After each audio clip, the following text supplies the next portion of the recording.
Isang planetang umuulan ng iron, ruby at sapphire ang nasa panganib na mawasak at mabura sa universe. Pinangalanang WASP-121b at kilala rin sa pangalang Tylos, isa ito sa pinakakakaibang planetang natuklasan ng mga astronomers. Ang layo nito sa Earth ay mga 900 light years. Ang hangin dito ay napakabayolente na ang pinakamalakas na bagyo sa ating solar system ay maituturing na kalmado pa kumpara sa pwedeng maranasan sa WASP-121b. Naobserbahan at napag-aralan na ito ng ilang ground telescope sa Earth gaya ng Very Large Telescope, gayon din na mga space telescopes na Hubble at James Webb Space Telescope. Klinasipikang isang ultra-hot Jupiter ang WASP-121b dahil ito ay isa ring gas giant. Mabigat lang ito ng kaunti sa planetang Jupiter at halos doble ang laki sa Jupiter. Ultra-hot dahil ang temperatura dito ay umaabot ng 3,000 degrees Celsius, kaya't kayang matunaw dito ang mga metal na dinadala ng malakas na hangin sa ibang bahagi ng planeta. Napakalapit nito sa iniikutan niyang bituin, ang WASP-121, na malaki lang ng kaunti sa ating araw. Dahil dito, ang isang taon sa WASP-121b o ang panahon upang makumpleto nito ang isang ikot sa kanyang bituin ay katumbas lang ng 30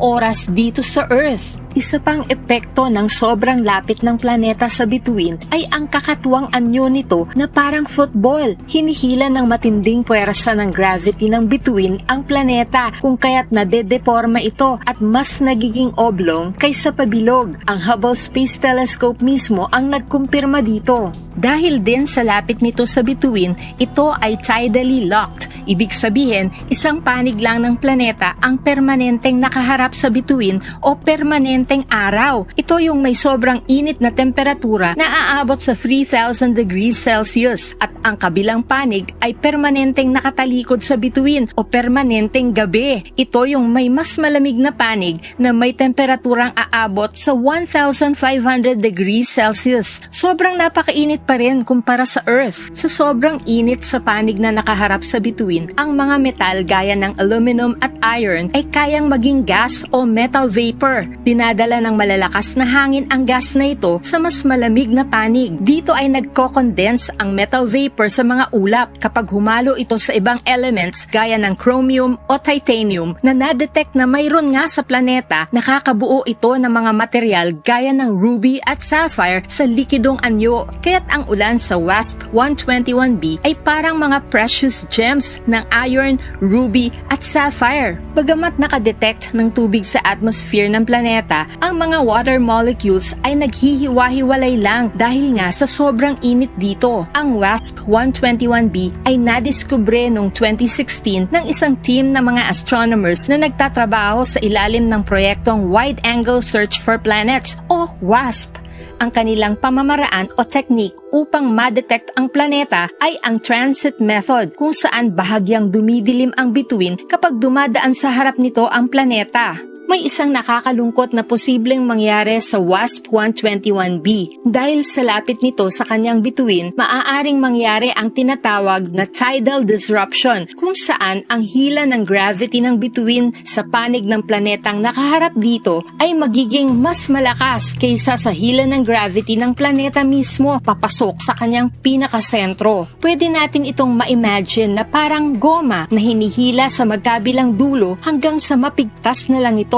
Ganito ang posibleng mangyari sa WASP-121b kapag mas mapalapit na ito sa kanyang bituin. Ang mga planeta ay may sariling gravity na parang glue na siyang nagpapanatili dito ng buo. Dahil sa bigat ng planeta, ang puwersa ng gravity nito ay hinihila ang lahat ng material sa planeta papasok sa kanyang pinakasentro. Ito rin ang dahilan kung bakit ang mga planeta ay pabilog. Pero kung mapalapit ito sa isang mas mabigat na bagay tulad ng isang bituin, ang gravity ng bituin ay posibleng maging mas malakas sa sariling gravity ng planeta. Gaano kalapit para mangyari ito? Kapag lumagpas na ang planeta sa critical na distansyang tinatawag na Roche limit. Ito yung danger zone na parang boundary na nakapalibot sa bituin. Mayroong formula para makalkula ang Roche limit. Depende sa radius ng bituin, sa density ng bituin at sa density ng planeta. Ang density ay kung gaano kasiksik ang bituin o planeta. Sa ngayon, ang distansya ng WASP-121b ay 15% na lang na mas malayo sa Roche limit. Kaunting-kaunti na lang at tatawid na ito sa danger zone.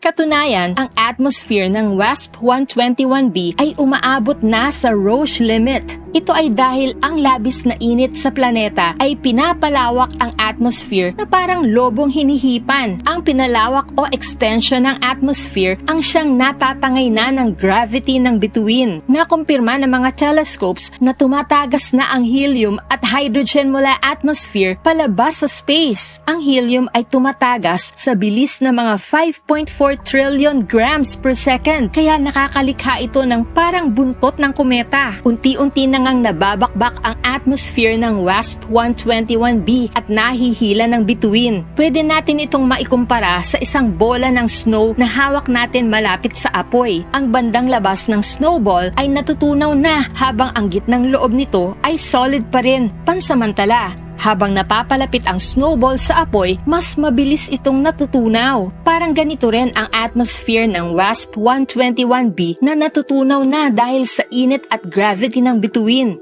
Bagamat hindi pa direktang nasusukat ang pagkabawas ng bigat ng WASP-121b, maituturing na ebidensya ang pagtagas ng mga gas at heavy metals mula dito upang masabing nabakbak na nga ang atmosphere nito at nababawasan na ito ng bigat. Gayunpaman, ang kabuuan ng planeta ay ligtas pa naman sa labas ng Roche limit. May mga kalkulasyon na 10 milyong taon pa bago tuluyang tumawid ang WASP-121b sa Roche limit o obserbahan pa ng James Webb Telescope ang planeta upang masundan kung gaano kabilis mangyayari ang pagkagunaw ng planeta. Isa itong pambihirang pagkakataon para sa mga astronomers upang mapag-aralan kung paanong namamatay ang mga planeta. Maraming salamat sa inyong suporta, Miss Julie Wisconsin, Travel with Christian, and Black Whites. Maari nyo ring suportahan ang channel na ito kapag clinic nyo ang thanks button sa ibaba. Kung may natutunan kayo o nag-enjoy kayo sa video, huwag nyo sanang kalimutan mag-like, comment, share at mag-subscribe na rin. Kung hindi nyo pa napanood ang mga videos na ito, pakiclick na lang at siguradong marami rin kayong matututunan dito.